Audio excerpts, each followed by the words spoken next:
Hi, this is Rachel from Ray K Books, and today I'm going to be interviewing the lovely Justina Chen. Hello, Justina. Hello. Hello. So, we are going to be talking about your newest book, which is The Blind Spot for Boys. It looks lovely, and I'm very excited to read it. Can you please give everybody a synopsis of the book? Sure, I would love to.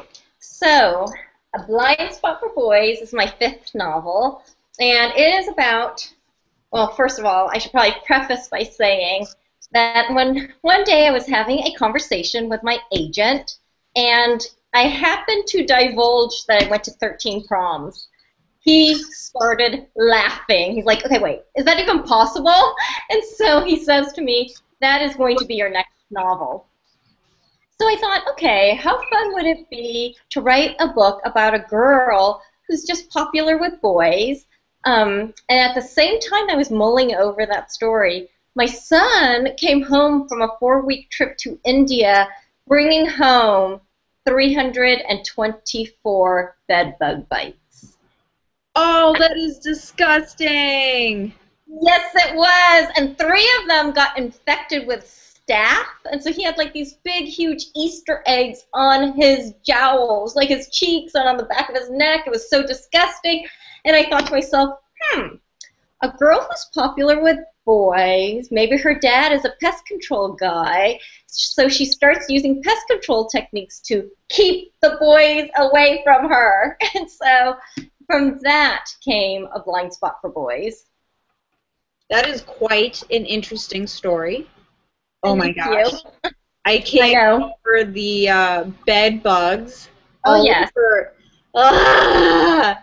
So, And I think one of the most interesting bits of research I have ever conducted in my life was for A Blind Spot for Boys, because I actually got to meet some pest control experts and a bed bug sniffing dog. Yes. Wow. I didn't know there hmm was such thing. Yes, there are such things. And in fact, one of those dogs is actually in the book. And so I'm really hoping people enjoy that character, Augie. Very nice. So you showed something very interesting before we started to talk, and that is an inspiration board for your novel. Can you please take us through that? Because that was really interesting to me. Sure. Okay, so basically, before I work on any book, I spend, a couple days pulling together a vision board. And this is the one that I created for A Blind Spot for Boys. So on it, basically, I have images of all of the plot and subplot, all the things that my character wants in her life, all the things that she's afraid of. And so this way, I know what is the heart of my story. And then, as soon as the kids are off to school, I look at my vision board for about a minute, and I'm right back into my story. And it's a much easier way for me to get back into the writing. Yeah. Very nice. So do you do this for all your characters, or do you just do it for your main character? So it's basically for the main character and the big story arc for her. But you can see right here it says breaking up is easy to do. That is my girl. So she's popular with boys, but what people don't know is that she's had a devastating breakup with a much older guy. And she carries that weight with her. And so she puts herself on a boy moratorium. And of course, what happens? She and her dad are actually they're photographer buddies. So she and her dad go on these photo safaris all over Seattle. And one day he falls off a ladder and they discover that he is actually going blind and he only has 6 months to see. I know. And all his life he wanted to be a photographer. He was just waiting for the baby and the family to graduate so he could do photography for once. And his wife, Oh, I know, and so his wife, who's always been so frugal, right, and conservative with money, looks at him and says, let's take our retirement money and let's go travel the world. You get to photograph for 6 months while you get to see. And so this is really about their expedition to Machu Picchu. And being that's able, Yeah. That's And romantic. thank you. In fact, I was so pleased to find out just a few days ago that Book List named A Blind Spot for Boys one of its top 10 romances for teens. High five! I know. Woohoo! That is so, oh my God. So what did you do when you first figured that out? What were you like? Were you just like, wine, let's get wine for everybody? Yeah, well, my kids are awesome because they're like, Mom, we got to go celebrate, and yeah, so we went out and celebrated. Yes. That is so amazing. But okay, sorry if I'm wrong about this, but aren't you a New York Times bestselling author? You're so kind. No, I don't think I'm technically, it's interesting. My agent says I sold so many copies of North of Beautiful that it really should have been a New York Times bestseller, but I don't know how these things work. So You got if you gypped, don't woman. get You New York got Times gypped. What was that? No, that's okay. You know what? It found lots and lots and lots of readers. And I love it when I hear from my readers who tell me things like, for the first time in their lives, they can look in a mirror and feel beautiful. One person said, I wish I could time machine your books back to me when I was a teen. Things like that. That is actually more important as an author. Yeah. I see. So I know that we have viewers out there. I can see you, right? I can see you on my thing. So if you guys have any questions to ask Justina, please go on Twitter and use the hashtag Justina Live Chat, and I will ask Justina for you. And so we do have Twitter questions. So let's go in it. So the first one is, can you hear me, by the way? Because I just put on my headphones. Yeah. Okay, good. So the first one is from Mary, and she asks, are you reading anything good right now? Oh, I am reading so much good right now. Okay, so, all right, and a lot of these books are just about to come out. Okay, so I have a whole long list of these. Okay, first of all, I just finished The Game of Love and Death by Martha Brockenbrough. It's edited by the same guy who edited Harry Potter in the States. It is fantastic. It's coming out in March, so you should mark your calendars.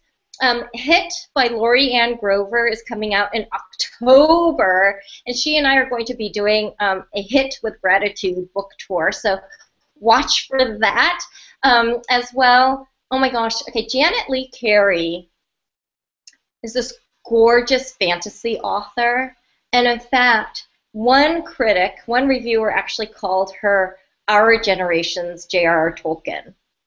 And I know, right? And Yeah. she is romantic and lush and lyrical. And her book, In the Time of Dragon Moon, is coming out in 2015 as well.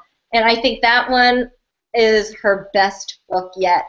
Mary Jane Beaufrand has a new book out. Let me make sure I get the title of that one.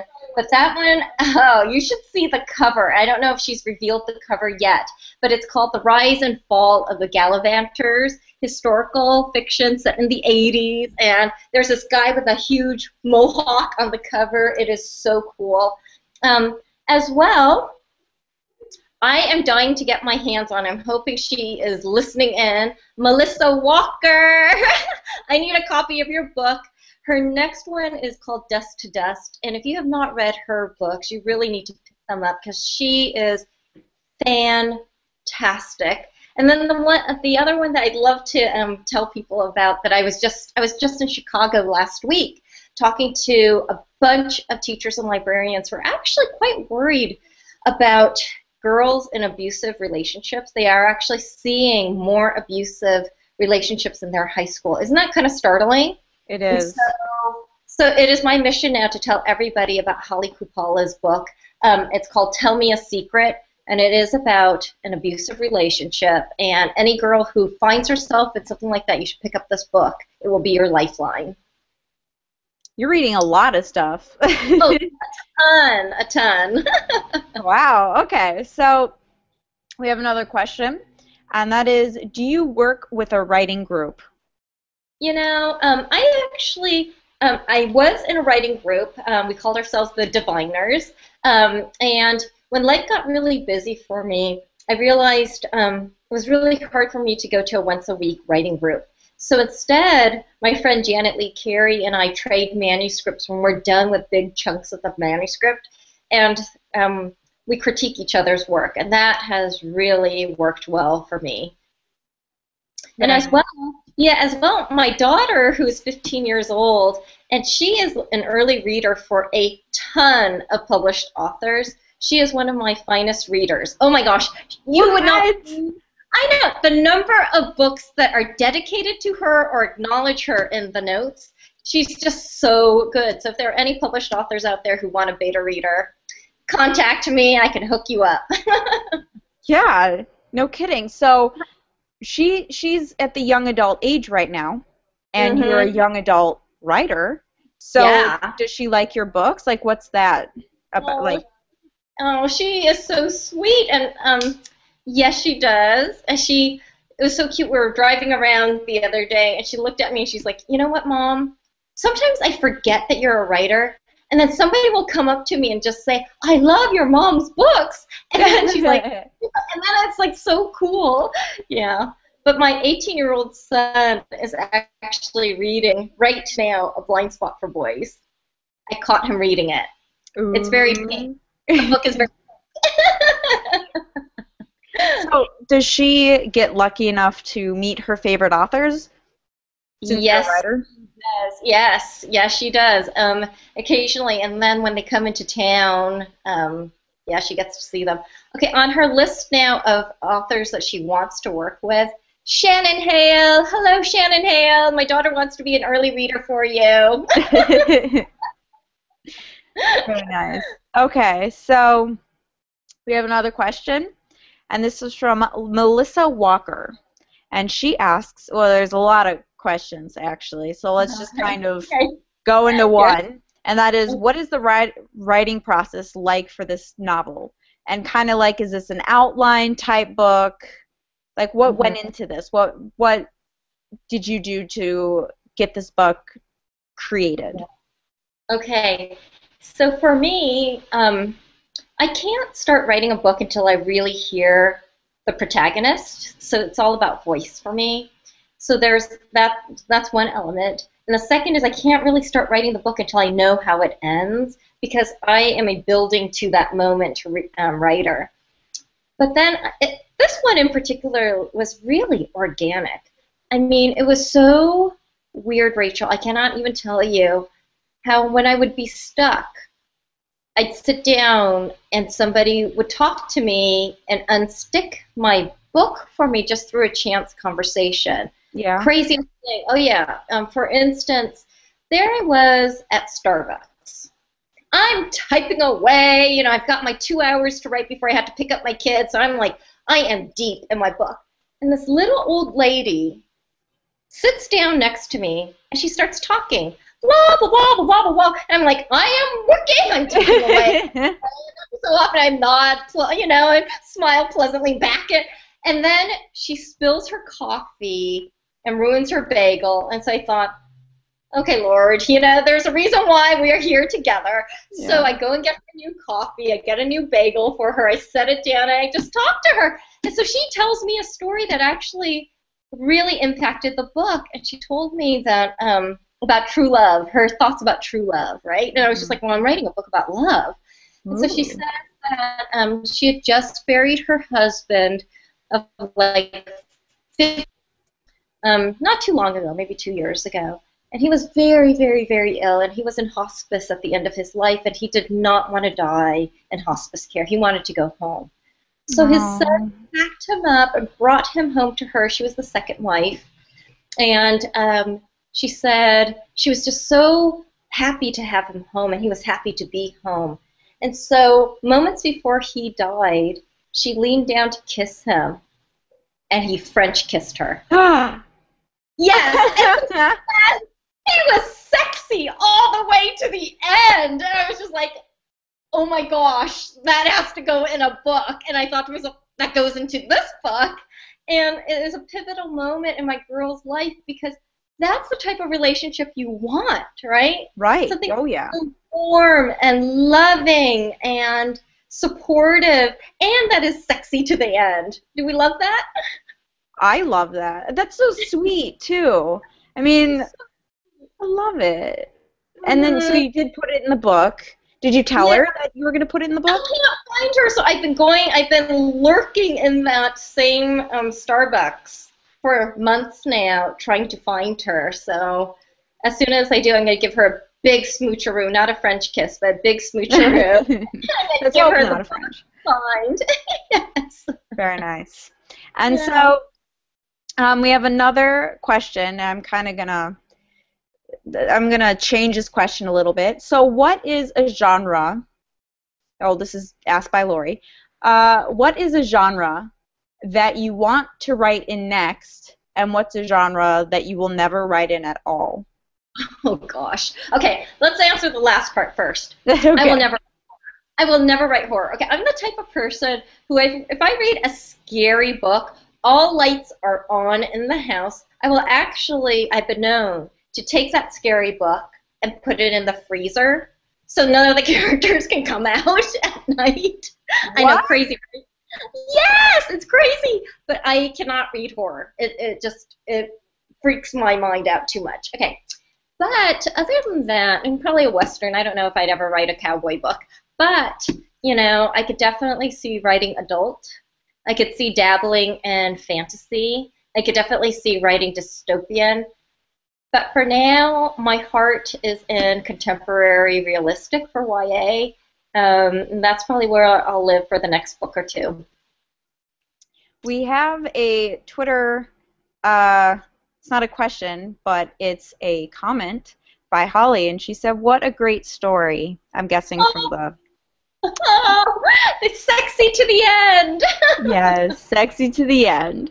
So, okay, let's start with another question. Wait, did you do the one? Yeah, you did. Okay. Are you going on tour anytime soon? Yes, so I actually just started last week. I was in Chicago at the wonderful Anderson's bookstore. Let's hear it for the indie booksellers. Yay! Yay! Yeah, and so we co-hosted a happy hour with a bunch of wonderful librarians and teachers, and that was fantastic. And then I'm going to be going on tour with Lori Ann Grover, whose book Firstborn got this amazing starred review from Kirkus. Oh, And awesome. oh my gosh, we are going to have such a good time going around the country together. I can't wait. Have you met her before this? Yes, she is one of my best buddies, and you cannot. Do you know how there are some people in your life who are just soul nourishing? And I wish a friend like that upon everybody. And that's Lori Ann. Oh, that's so sweet. Okay, so we have another question from Janet, and she says, "You create such strong, lovable male and female characters. What's your approach?" Oh goodness. Boy, that's a good question. It's a hard one to answer because I feel like my characters talk to me, and there's probably no other way of describing that, but they definitely talk to me while I'm running, while I'm cooking. Maybe that's why I'm a really bad cook, while I'm showering, when I sleep, when I'm driving. My characters are perpetually talking about themselves to me, and I think that's probably one of the reasons. It's such an honor to be told that my characters feel real and lovable, but I think that's it. And also, frankly, I have to say one of my kids' best accomplishments in life is really the people that they surround themselves with. My son's girlfriend is wonderful. She's a great person, beautiful inside and out. His best buddies from crew are great guys. And so I have a lot to pick and choose from in terms of attributes. Do you know what I mean? I feel like I'm yeah. surrounded by great people. And that's what that really helps. Like Oh in the yeah. end, that really helps. So good thing that you have that. Yeah. Okay, so we are going to get away from Twitter questions for a moment, Okay. and we're going to be playing a game called Would You Rather. And for those of you who don't know what Would You Rather is, I would ask Justina a question, like, would you rather eat apples or oranges for the rest of your life? And then she'll have to say apples or oranges. But this is literature edition. So Okay. the first one is, would you rather live in the world of Hunger Games or Divergent? Oh, that's hard. I think I'd rather live in the world of Harry Potter. Am I allowed to choose a different answer? No. Sorry, no. Oh gosh, that is a good question. I rather liked Katniss, and if she could be a buddy and I could hope to soften her a little bit, I might choose the Hunger Games. And then the next one is, would you rather fight next to Hermione from Harry Potter, Katniss Uh-huh. from the Hunger Games, or Tris from Divergent? Oh, Hermione, hands down. That girl has brains. Are you kidding me? She would be able to think our way out of a problem. I would go with Hermione. And the next one is, would you rather read a book that is written poorly but has an excellent story, or read one with weak content but is written well? Oh. That is a good question. I probably would put down both and choose not to read, and then pick up one of my one of the ones that I really do want to read. Cheater. I know, I'm sorry. It's okay. So the next one is, who would you rather have as a child? Harry Potter or Hermione Granger? Ooh, oh gosh. Let's see. Well, for me personally, I probably would choose Hermione. Harry has a rather dangerous life. I'm not sure I would want those dangerous elements after him all the time. I feel I probably would. I'm the type of mom who would want to helicopter around him the whole time to make sure he was safe. So I probably would have packed myself off to Hogwarts with him as the creative writing professor. And then the next one is, would you rather write novels where all the characters are women or all men for the rest of your writing career? Oh, I probably would write with characters of all women. I think we are infinitely interesting beings. And if I could draw from my friends and their good-heartedness, I would be so happy. And the next one is, would you rather only write your books in trilogies or standalones? Oh, well, so far all my books are standalones, but so I don't know, I would be open to a trilogy or an open-ended series if the right concept came to me.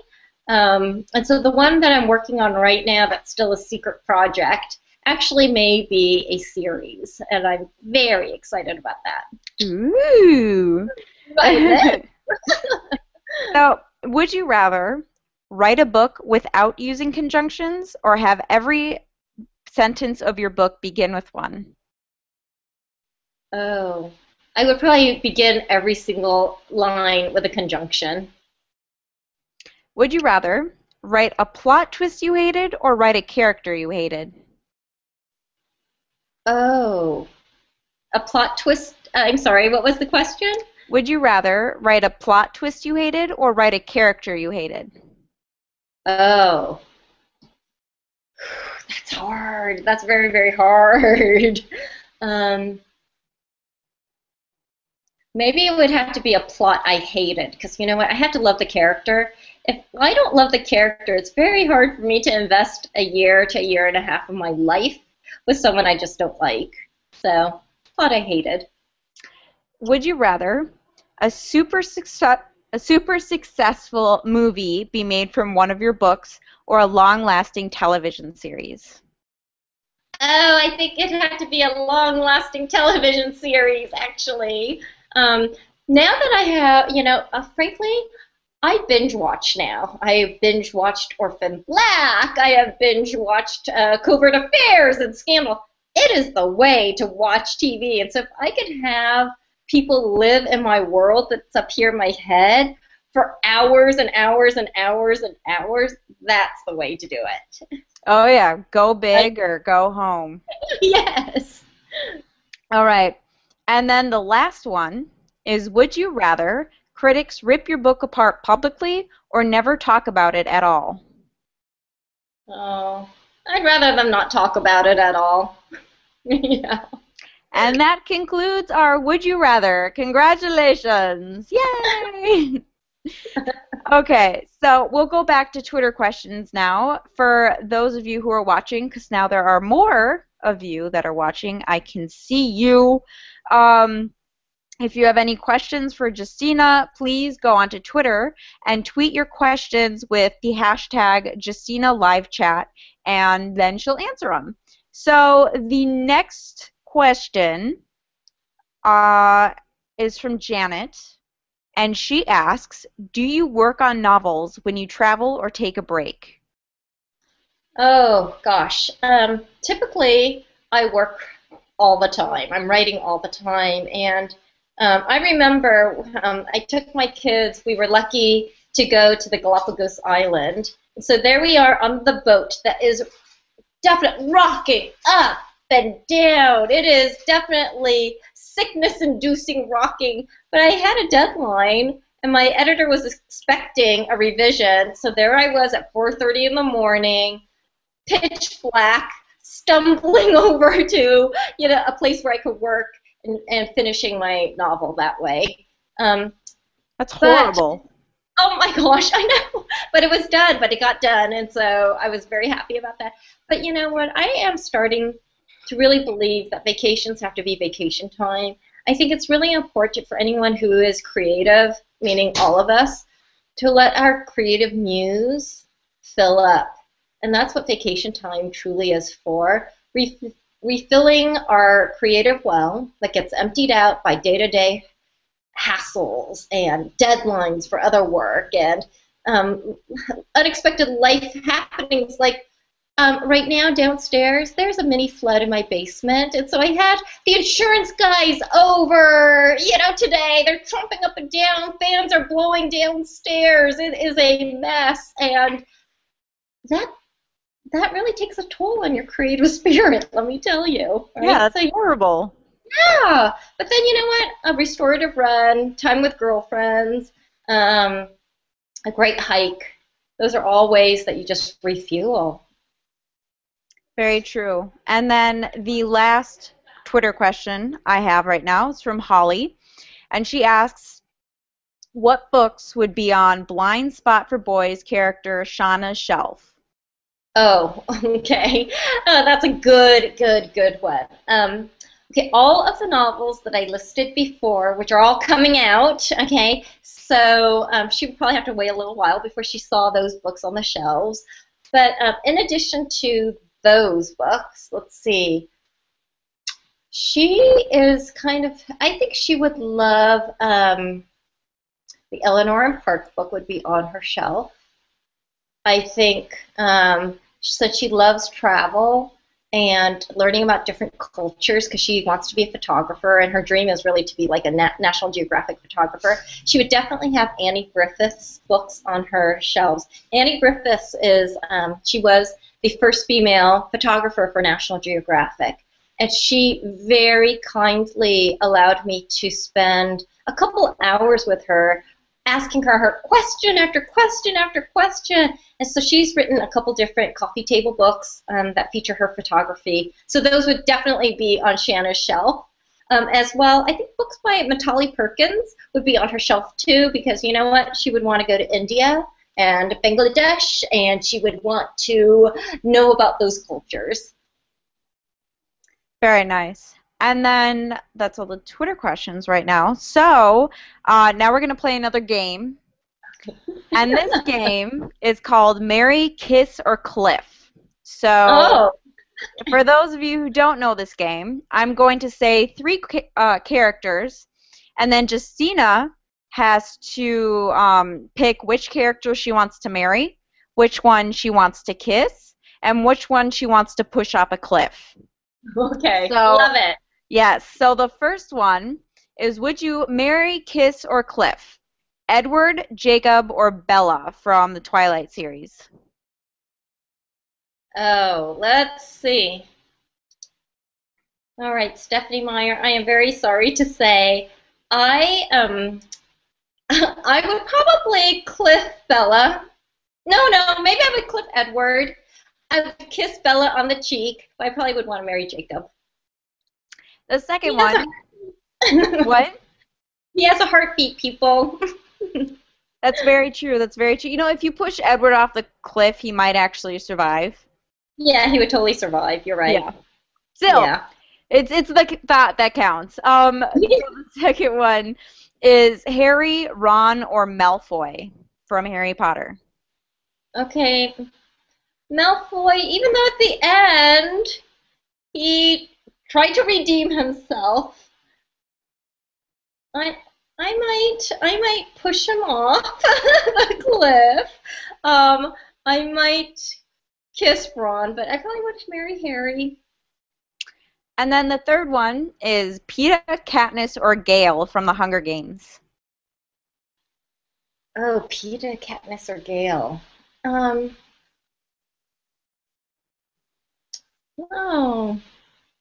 Could we live in a commune? No. No. No. I don't know. Well, I think Katniss would be my buddy, so I might kiss her on the cheek. I thought Peeta was fantastic. I would marry him. Yeah, sorry, Gail. You're awesome. Let's go. And you know what? He would figure out a way to cling to the cliff, and I think he'd be okay. And then the last one is Daenerys Targaryen, Jon Snow, or Cersei Lannister. Is that how you say her name? Cersei? Oh, yes, the queen? Is that the queen? Yeah, the queen. Oh, gosh. Oh, she's horrible. Okay. Okay, so Daenerys, and who was the other one? Jon Snow. Oh, Jon Snow. Okay. Yeah, you know what? I probably would marry Jon. I would definitely give a big fat kiss to Daenerys. But then again, I am only on book 3. If she turns out to be really horrible, I reserve the right to change this. But I would just definitely shove the Lannister woman off. Bye! I would do. But it's in there just in case somebody says, I like the evil side. I'm going to go with her. Yeah. Who knows? She was scary, man. She was really scary. Yeah, but so far, I really, really, really like Daenerys.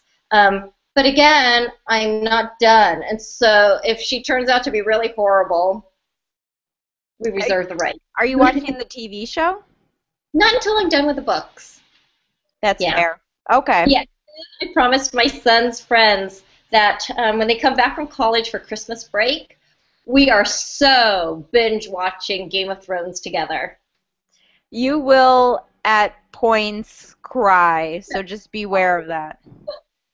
Or maybe fast forward and be like, we can't watch this together. Well, it's not just that. It's like reading is one thing, but seeing it is another thing. I bet.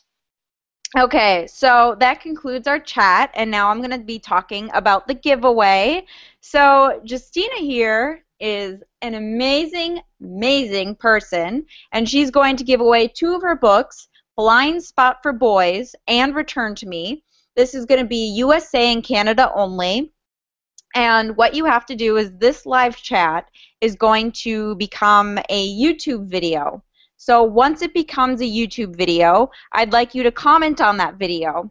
And then extra points, but this is optional because not everybody has a Twitter, is to follow Justina on Twitter. And I will put her username in the description so you don't have to Google it. And if you do follow her, please put your username in the comments so I can verify the entry. And this will end next Monday, which is August 25th. and may the best person win. This is only one winner, so one winner will get both books. And that's it. Thank you so much, Justina. I had a great time talking with you. Ditto. Thank you all for being here today. Thank you. Yes, bye-bye.